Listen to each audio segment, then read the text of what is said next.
xorijdagi mehnat migrantlarimiz vatanga qaytib kelish aviachiptasini beg'araz olib beramiz. Men Bolgariyaga santexnik bo'lib ketmoqchiman. Sababi men ingliz tilini yaxshi bilaman. 3 oylik demak kasb-hunar markazimizda fuqaroga tekin ravishda biz santexniklik kurslarini o'tib, u fuqaroni mukammal o'qitamiz. Viza xarajatlarini, yo'l xarajatlarini migratsiya jamg'armasi tomonidan qisman qoplab beriladi.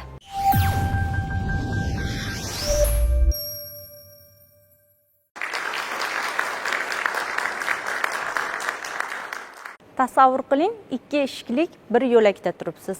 Biri imkoniyatlar eshigi, ikkinchisi qiyinchilik va aldanish eshigi. Qaysi birini tanlash bu sizni o'zingizga havola. Bu tanlov, taqdir tanlovi. Assalomu alaykum. Isroilova Nigoraxon Ilhomjonimni Vazirlar Mahkamasi huzuridagi Migratsiya agentligida boshqarma boshlig'i lavozimida ishlab kelaman. O'zbekiston 2030 strategiyasining 95-maqsadida ham alohida o'rin egallagan bu migratsiya jarayonlari. Men bugun qisman bo'lsa ham bu migratsiya jarayonlari nimaga kerak, qanday holatda migratsiya faqatgina borib xorijda ishlash emas, u vatanga qaytib kelish, oriyat bilan qaytib kelish, vatanida yashashni ham anglatishini ko'rsatib bermoqchiman. 2025-yil 22-aprelda Vazirlar Mahkamasining qarori tasdiqlangan. U qarorga asosan bizda migratsiya agentligida tashkillashtirilgan ravishda xorijga ketayotgan fuqarolarni kasb-hunarga o'qitish jadal olib borilmoqda. Avvallari biz xorijga ketgan fuqarolarimiz faqatgina qora ishlarga yuborilishini ko'rganmiz. Yo'q, hozirda fuqarolarimiz o'zi tanlagan, o'zi xohlagan ishlarga yuborish bo'yicha ko'p ko'lamli ishlar amalga oshirilyapti. Masalan, fuqarolarimiz xorijga ketishdan oldin bizi kasb-hunar markazlarimizda fuqarolarga 5 ta tilga bepul o'qitish yo'lga qo'yilgan. Faqatgina 5 ta tilga asoslanib qo'yilmagan. Bizning markazlarimiz faqat til markazimiz, kasb-hunar markazlarimiz ham hisoblanadi. Tilni bilib turib siz kasbni bilmasangiz, sizga biz demak kasb o'rgatamiz. Kasbingiz bor, lekin Yevropa davlatiga ishlash maqsadida ketmoqchisiz, lekin til bilmaysiz. Demak biz til kurslarimiz orqali sizlarga buni o'qitib, sizni tayyorlab, tashkillashtirilgan ravishda chet davlatlarga o'zingizga mos keladigan ishlarga joylashtirish imkoniyatimiz mavjud. Demak, migratsiya agentligining faoliyati sizga sodda tilda qilib tushuntirsam, fuqarolarimizni O'zbekiston hududida o'qitamiz, kasb-hunarga til o'rgatamiz va xorijda Yevropa hududida yaxshi o'ziga mos bo'lgan ishga joylashtirib, ularni u joyga tashkillashtirilgan ravishda jo'natamiz. Xorijiy davlatlarda huquqini himoya qilib va vatanga qaytib kelishini ta'minlaymiz. Migratsiya agentligi hozirgi kunda 30 dan ortiq davlatlar bilan mehnat shartnomalarini imzolagan. Demak, bu degani fuqarolarimizni o'zi xohlagan davlatga borib ishlashi uchun migratsiya agentligi keng yo'l ochib bergan. Bir fuqaromiz Angliya davlatiga ishlash maqsadida ketmoqchi. Qo'lida hunari bor yoki u qurilishga bormoqchi yoki meva terish uchun bormoqchi. Qanaqadir qo'lida hunari bor, lekin til bilmaydi. Demak, migratsiya agentligiga murojaat qiladi. Meni qo'limda hunarim bor, lekin chet elga ketish uchun men til bilishim kerak. Til bilish imkoniyatim mavjud emas, yetarli mablag'im yo'q degan fuqarolardan murojaat tushadi. Yevropaga ketish uchun biz hammamiz bu narsani bilamiz. Fuqarolar til bilishi kerak. Demak, buni aldanmaslik maqsadida migratsiya agentligiga fuqaro murojaat qiladi. Markazlarimizda 5 ta tillar bepul o'qitib boriladi. Bulardan nemis tili, ingliz tili, rus tili, yapon tili va koreys tillari fuqarolarimiz uchun o'qib o'rganish imkoniyatlari mavjud. Yoki ba'zida bunaqa holat bo'ladi.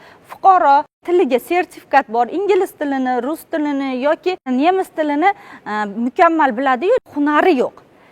Yevropaga borib ishlamoqchi u. Bizni oldimizga kelib sertifikatini o'sha markazlarimizga borib taqdim etadi fuqaro. Taqdim etgan sertifikati asosida biz unga xorijdagi bo'sh vakansiyalarni taklif qilamiz. Siz Yevropa davlatiga bormoqchimisiz? Qaysi qurilish kompaniyasiga? Demak, bizda Germaniyaning palonchi kompaniyasida yoki Bolgariyaning bu kompaniyasida sizga bo'sh ish o'rni bor. Siz qurilishda suvoqchilik yoki santexniklik qo'lingizdan keladimi? Yo'q, faqatgina men til bilaman, santexnik bo'lib ishlamagan deydi fuqaro. Shu gapni aytganda biz aytamizki, demak sen qaysi davlatni tanlaysan?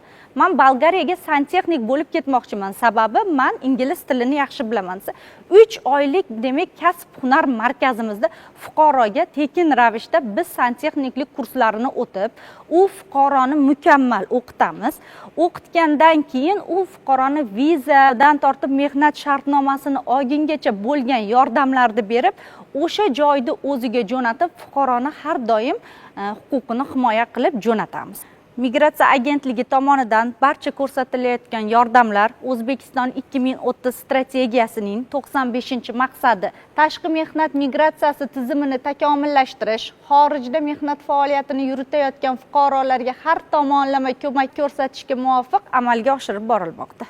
Bizning markazlarimizni qulay tomoni shundan iboratki, biz faqatgina kasb-hunar yoki tilga o'qitmaymiz. Masalan, fuqarolarimizda ketishdan oldin kurslarimiz bor. Bu kurslar nimaga tashkil etilgan? Xorijga ketganda fuqarolarimiz bemalol u yerga borganda o'zini haq-huquqini himoya qilish va o'sha davlat qonunchiligida rioya qilish bo'yicha alohida ko'rsatmalar olib boriladi. Fuqarolarimiz uchun bunday qulayliklarimiz yaratilgan. O'zbekiston 2030 strategiyasining 95-maqsadiga binoan xorijda ishga joylashtirish bo'yicha kelishuvlar amalga oshirilgan. 30 dan ortiq davlatlarda ishga joylashtirish masalalari bo'yicha uchrashuvlar, memorandumlar, shartnomalar tuzilgan. Hozirda biz dunyoning rivojlangan davlatlariga ishga yuborish bo'yicha o'zi xohlagan ishlarda joy topishga ham amaliy yordamlar berib kelinmoqda. Masalan, dunyoning rivojlangan davlatlariga ketishda fuqarolarga biz amaliy ko'maklar beramiz. Misol qilib aytganda, Germaniyaga fuqarolarimiz 1 yil davomida bizda kasbga, hunarga o'qitilgandan so'ng u davlatga biz jo'natib, ular eng kamida 2300 yevrodan oylik ish haqilari olishiga yordam beramiz. E'tiboringizni monitorga qaratamiz, videorolikka. Bu videorolik orqali sizlar bizda migratsiya agentligi tomonidan Germaniyaga ketib, o'zini ish joyini egallagan va o'zi ketgandan so'ng oila a'zolarini ham chaqirtirib, hozirda yashab yurgan fuqarolarimizni ko'rsatib o'tamiz. Ich bin 8 Jahre alt. Ich komme aus Usbekistan. Ich wohne Heidelstraße 1 in Deutschland. Shu hozirgi kunda Germaniya davlatida hamshira lavozimida ishlab kelmoqdaman. Mana 22-mart kuni mana oilamni olib kelishga muvaffaq bo'ldim. Men bundan xursandman.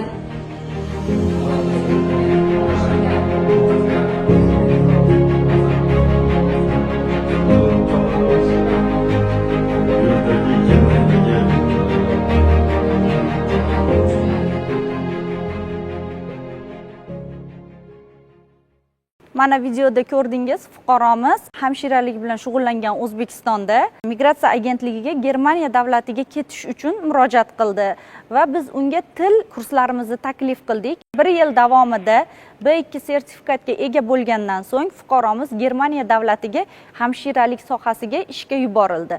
6 oy davomida yaxshi ko'rsatkichlarni ko'rsatgandan so'ng fuqaromizni oila a'zolari bilan birgalikda chaqirtirib, hozirda fuqaromizning oila a'zolari, farzandlari maktabda, o'zi esa klinikasida hamshiralik faoliyatini, turmush o'rtoqlari esa til kurslarimizda davomiy o'qib, haydovchilik sohasida Germaniyada ishga joylashtirilgan. Oilasi bilan birgalikda Germaniya davlatida yuqori maoshlik oylikda ishlab kelmoqda. Migratsiyada imkoniyatlar bo'lganidek muammolar ham mavjud. Misol uchun, xorijga qiyin ahvolga tushib qolgan fuqarolarimiz uchun ham alohida yordamlar mavjud. Siz xorijga ketdingiz, xorijda yuribsiz, siz qiyin, og'ir ahvoldasiz. Har xil ko'rinishda bo'lishi mumkin. Kimdir moliyaviy ahvolda, kimdir vatanga qaytib kela olmayapti, kimdir ko'chada qolgan, kimdir og'ir ahvolda kasallangan fuqarolarimiz. Bu bizni faoliyatimizda kuniga uchrab keladigan muammolardan hisoblanadi. Misol uchun, kechagina bitta fuqaro haqida ma'lumot oldik internet tarmoqlaridan. Fuqaroni pasportlarini xorijiy fuqaro, xorijiy ish beruvchi olib qo'yganligi haqida 24 soatlik botlarimiz mavjud. O'zi ixtiyoriy ravishda fuqaromiz chet elga ishga ketgan. Bizga murojaat qilyapti. Men shu joyda 3 oy davomida ishladim, lekin u joyda qiyinchilik ahvolga tushib qoldim. Meni oylik ish haqimni to'lab berishmayapti. Shaxsimni tasdiqlovchi hujjatimni falonchi ish beruvchi olib qo'ygan. Shunaqa murojaatlar bizga kuniga har xil holatlarda juda ham ko'p tushadi. Shunda fuqarolarimizga aytgan bo'lardikki, bizda xorijda ish platformamiz bor, 24 soatlik call centerimiz bor, huquqiy botlarimiz bor. Alohida buni qo'yib beramiz. O'shalarga murojaat qilsa, fuqarolarimizga har qanday holatda yordam berishimiz mumkin. Bizda 5 xil yordam turlari bor. Yordam turlarining birinchisi xorijda murakkab moliyaviy ahvolga tushib qo'ygan fuqarolarga bir martalik yordam pullarimiz mavjud. U fuqaro faqatgina mehnat migrantini tasdiqlovchi hujjati bo'lgandagina. Sabab bu nimaga mehnat migrantini tasdiqlovchi hujjat so'raymiz fuqarodan? Sababi biz qonuniy ishga joylashtirishni va qonuniy chet davlatga ketish tarafdorimiz. Fuqarolar qachonki o'z haq-huquqini bilib turib, qonuniy ishlagandagina O'zbekiston ularga bemalol yordam berishga tayyorligini bildiradi. 5 ta turlarini aytdim. Birinchi turi o'sha bir martalik yordam pullarimiz 5BRV. 1.800.000 atrofida fuqaroga xorijdagi kartasiga tushirib beriladi. Fuqaro birlamchi ovqatlanish uchun ishlatishi mumkin. Ikkinchisi, xorijda yuribsiz, og'ir ahvolga tushib qoldingiz, vatanga qayta olmayapsiz. Vatanga qayta kelish uchun aviachiptangiz yo'q, mavjud emas, chunki sizda mablag' yo'q. Ketgansiz, aldangansiz, xorijda qolib ketdingiz. Mehnat migrantini tasdiqlovchi hujjat so'raymiz birinchi navbatda. Bu nima degani? Siz agar Rossiya hududiga ishlash maqsadida kirib ketyapsiz, Rossiya davlatiga kirib ketyapsiz, bojxonasida qo'lingizga migratsion karta beriladi. Va sen nima uchun xorijga Rossiyaga kirib kelyapsan degan savol beriladi. O'sha punktida siz ishlash maqsadida kirib boryapman Rossiyaga desangiz, bo'ldi, biz uchun bu asos. Sizning migratsion kartangizda ishlash maqsadida, ya'ni rabota deb yozilgan bo'lsa, biz bemalol sizlarga yordam berishimiz mumkin va registratsiyasini yo'qotib qo'ygan fuqarolar ham bo'ladi, lekin unga mehnat shartnomasi, patenti, hammasi demak mehnat migrantini tasdiqlovchi bizga hujjat deyiladi. Men hozirda faqat Rossiya haqida gapirdim, demak Yevropa hududlarini ham bunda amal qiladi. Biz dunyoni hamma burchagida yurgan, ishlash maqsadida ketgan fuqarolarimizni huquqlarini himoya qilamiz. Yevropa davlatini oladigan bo'lsak, D viza, vizasida D viza yozilgan bo'lsa, demak u mehnat migrantini tasdiqlovchi hujjat sifatida ko'rishimiz mumkin. Turistik vizalar bor, uni farqiga borib bizdagi alohida ishlashga ketyapti turgan har bitta fuqarolarimizga D viza berilgani u qonuniy mehnat migranti sifatida olib boriladi. Xorijdagi mehnat migrantlarimiz vatanga qaytib kelish aviachiptasini beg'araz olib beramiz. Migratsiya jamg'armasi tomonidan fuqarolarimiz murojaat qilyaptimi? Beg'araz deganda sizdan uni puli hech qachon talab etilmaydi. Uchinchi imkoniyatimiz hammani boshida bor narsa, bu narsa, lekin o'zingiz yaqinlaringiz kimnidadir eshitib qolishingiz mumkin. Qurilishga ketdi, qarindosh urug'im mazasi yo'q, yiqilib tushgan, bolnitsada og'ir ahvolda yotibdi. Ularga qanday yordamimiz bor? Demak, biz xorijda qonuniy mehnat migranti bo'lib yurgan fuqarolarimizga o'sha bolnitsani $1,500,000gacha beg'araz bolnitsa xarajatlarini fuqarolarga qoplab berish imkoniyatimiz mavjud. 4-chi yordamimiz bizni xorijda fuqaro qiyin ahvolga tushdi, yotoqxonasiz, joysiz, ko'chada qolib ketdi. Migratsiya agentligiga murojaat qilganida biz unga 1 oylik hostellarda vaqtinchalik yashash uchun taqdim etishimiz mumkin. Hostellarda ham demak $300 bo'lgan hostel xarajatlarini ham migratsiya agentligining migratsiya jamg'armasi tomonidan qoplab berish imkoniyatimiz mavjud. Murojaat qilish faqat O'zbekiston Respublikasida migratsiya agentligiga borib turib murojaat qilish degan fikri bu juda ham noto'g'ri fikr. Sababi migratsiya agentligining xorijda ham vakolatxonalari mavjud. Masalan, Turkiya Respublikasi, Rossiya Federatsiyasi, Yaponiya davlatida, Qozog'iston Respublikasi va Koreya Respublikasida vakolatxonalarimiz mavjud. Ba'zida qulog'ingizga shunaqa narsalar chalinadiki, ko'proq internet tarmoqlarida aylanib keladi bu narsa. Xorijiy mamlakatga ketdi-da va vafot etdi. Uning jasadini qaytarib olib kelish uchun mablag' yig'ishimiz zarur degan ko'proq postlarga ko'zimiz tushadi. Lekin fuqarolarimiz shu narsadan xabardor bo'lishini istagan bo'lardimki, O'zbekiston Respublikasining jamiki fuqarosi, masalan, sizning yaqiningiz bo'lishi mumkin yoki qo'shningiz yoki bir uzoq qarindoshingiz yoki o'sha internet tarmoqlarida pul yig'ib turgan postlarni ko'rib qolgan taqdiringizda o'sha fuqaroni men aytgan o'sha 1282 yoki huquqiy botlar yoki migratsiya agentligiga murojaat qilsangiz, xorijda vafot etgan fuqaromizni jasadini vatanga qaytarish migratsiya agentligining jamg'armasi tomonidan 9000 yevrogacha pul ajratilgan. Har bitta O'zbekiston fuqarosini jasadini vatanga qaytarib olib kelish bu migratsiya jamg'armasiga yuklatilgan vazifa hisoblanadi.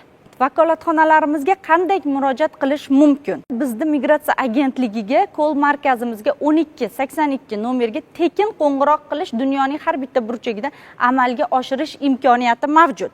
Biz fuqarolardan faqatgina yozma tarzda murojaat olmaymiz. Fuqarolarimiz uchun onlayn, offlayn murojaatlarimiz mavjud. Demak, fuqaro dunyoning xohlagan bir burchagida turib migratsiya agentligiga murojaat qilmoqchi bo'lsa, bizni 1282 raqamli nomerlarimiz mavjud. 24/7 tunu kun bu qisqa raqamlarimiz faollashtirilgan. Bundan tashqari, hozirda internet rivojlangan zamonda yashayapmiz. Bizning 24/7 tunu kunlik huquqiy botlarimiz ham mavjud. Huquqiy botga o'zingiz haqida ma'lumotingizni yozib qoldirasiz va sizga tez fursatda operatorlarimiz sizga qo'ng'iroq qilib, sizdagi holatingiz qanaqaligini o'rganib chiqadi va sizga murojaatingiz yuzasidan ijobiy hal qilishga yordam beradi. Yana bitta oxirgi bizning 5-yordamimiz advokatlik xizmati. Men boshida aytganimdek, siz o'zingiz ixtiyoriy ravishda ketdingiz xorijga, sizga ish beruvchingiz mablag'ingizni, oylik ish haqingizni to'lab bermayapti. Pasportingizni olib qo'ygansiz, chorasizsiz. Advokatga boraman desangiz, advokatga mablag'ingiz yo'q. Migratsiya jamg'armasi tomonidan bizni shu aytib o'tgandek 252-sonli qarorimiz bo'yicha xorijdagi fuqarolarimizni qo'llab-quvvatlash maqsadida advokatlik xizmatidan foydalanish uchun murojaat qilgan fuqaromizni advokatlik xizmatini $3000 to'lab berishi imkoniyati migratsiya jamg'armasi tomonidan mavjud. Mana slaydda ham hozir ko'rib turibsiz, bu fuqarolarimiz xorijda murakkab hayotiy vaziyatga tushib qolgan fuqarolarimiz o'zi ixtiyoriy ravishda vatandan ishlash uchun ketgan va qiyin og'ir moliyaviy ahvolga tushib qolib turib, oila a'zolari tomonidan bizga murojaat qilingan. Bizda o'sha aytib o'tganimdek, faqat vakolatxona yoki Toshkentga kelib migratsiya agentligiga yoki offlayn yoki onlayn, masalan, qishloq joylarimizda foydalanmaydigan insonlarimiz ham bor. Mahalla idoralariga kirib ham, bizni hattoki tuman, viloyat, shaharlarda ham migratsiya agentligining hududiy filiallari mavjud. Bemalol u joyga kirib, aynan fuqaroni o'zi emas, uni oila a'zolari tomonidan ham murojaat qilish imkoniyatiga egamiz. Mana shu slaydlarda ko'rib turgan fuqarolarimiz vatandan ketgan, borib u joyda qiyin og'ir ahvolga tushib qolgan, bizga murojaat qilishgan. Bizni vakolatxonalarimiz, diplomatik muassasalar bilan birgalikda loyihalarimiz bor. Amalga oshirib, bu fuqarolarga vatanga qaytish aviachiptasini sotib olib, eson-omon vatanga qaytarib olib kelganmiz. Shunchaki vatanga qaytib olib kelgandan keyin bu fuqarolarning taqdiri bilan qiziqmaslik holatlari yo'q. Biz albatta Xotin-qizlar qo'mitasi bilan kambag'allikni qisqartirish vazirliklari bilan birgalikda reintegratsiya masalalarini ham ko'rib chiqib, bu fuqarolar toki oyoqqa turib ketgungacha ularni holatidan doimiy ravishda xabar olib turiladi. Demak, mana slaydda ko'rib turganimizdek, bu fuqarolarimiz oila a'zolaridan murojaat kelib tushgan. Men sizlarga boshida aytib o'tganimdek, 252-sonli qarorda faqat mehnat migrantini tasdiqlovchi hujjat bo'lgandagina yordam beramiz dedik. Lekin 252-sonli qarorimizda vatanga qaytish imkoniyatiga ega bo'lmagan xotin-qizlarimizning voyaga yetmagan farzandlardan hech qanday hujjat so'ramasdan qarataman, faqatgina pasport va farzandining tug'ilganlik haqida guvohnomasini berib, qiyin ahvoldaman, vatanga qaytmoqchiman deb turib topshirsa, 3 ish kunida fuqaroyimiz uchun aviachipta rasmiylashtirib beriladi va vatanga qaytarib olib kelinadi. Mana shu slaydda ko'rib turganlaringiz, ayollarimiz chet elga borib qiyin va murakkab holatga tushgan farzandlar bilan va migratsiya jamg'armasi tomonidan aviachiptalar sotib olib berilgan va vatanga qaytarib olib kelgan fuqarolarimiz hisoblanadi. Mana hozir e'tiboringizni yana monitorga qarataman. Mana shu videoroligimizni ko'rishlaringni tavsiya qilaman. Sizlar juda katta qo'shmachilarning qo'lida qiynalib ketyapti. U yerdan tajovuz orqali qaytib keldim. 30 kundan oshiq. O'ta og'ir. Vatanimda yordamini his qildim men.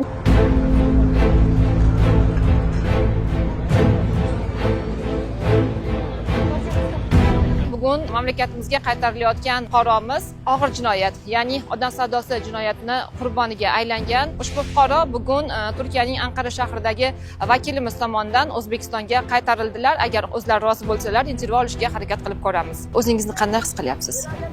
O'ta og'ir. Qanday qilib bu ishga siz tushib qoldingiz? Kim orqali chaqirildingiz yoki yaqiningizmi? O'zim yaqinim orqali chaqirildim, ketdimda, u yoqqa borganimdan keyin ishga joylashdim. Kasal qiz bor ekan, 32 yoshli, unga qaradim 20 kun. Keyin meni sotmoqchi bo'ldi nimadilar. O'ta qattiq odamlarning qo'liga tushib qoldim. U ish haqida bilmasdim, tushunmasdim. O'ta qattiq stress edim. Yashayotgan joyimizda o'zbeklar bor edi, bolalar. Yordam so'radim, yordam beringlar, ketishim kerak dedim. Desam bo'ldi dedi, elchixona orqali yordam so'rab keldim qaytib. Jahl chiqqanda aqlda ishlatish kerak, shuni o'zi aytadi. Vatanimda yordamini his qildim men.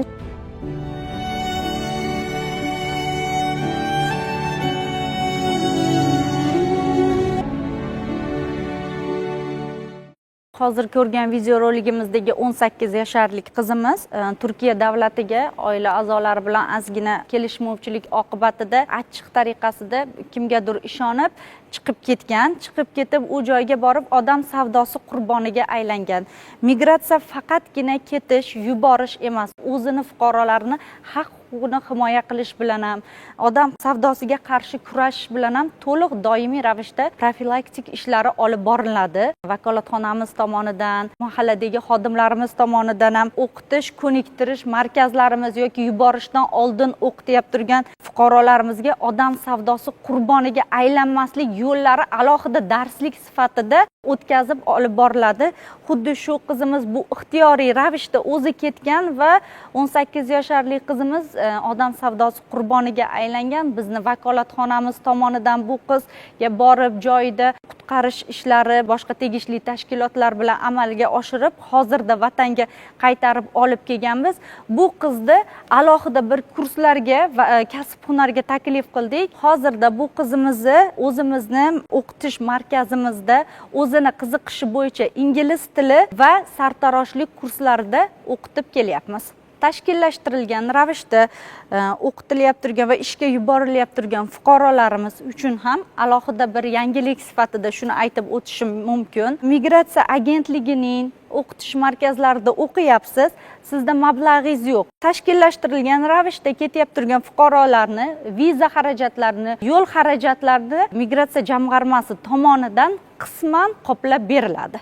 2025-yildan boshlab vatanidan uzoqda vatan sog'inchini his qilib yashayotgan xorijdagi yurtdoshlarimiz uchun ma'naviy ma'rifiy tadbirlar ham keng nishonlanib bormoqda. Mustaqillik bayramlarini, Navro'z bayramlarini nishonlash an'anaga aylanib keldi. Mustaqilligimizni 34 yilligiga bag'ishlangan tadbirda migratsiya agentligi va xorijdagi migratsiya agentligining vakolatxonalari tomonidan Rossiya, Koreya, Turkiya davlatida minglab fuqarolarimiz uchun ma'naviy ma'rifiy tadbirlar o'tkazildi. Bugun tashqi mehnat migratsiya degan tushuncha faqatgina ketish emas, balki qaytish, g'urur bilan ishlash va oriyat bilan yashash demakdir. Bu boradagi amaliy qadamlar O'zbekiston 2030 strategiyasining 95-maqsadida alohida maqsad sifatida belgilab qo'yilgan. Migratsiya agentligi O'zbekiston 2030 strategiyaning 95-maqsadini amalga oshirishda hamkor, himoyachi, suyanch bo'lishiga ishonaman. E'tiboringiz uchun rahmat.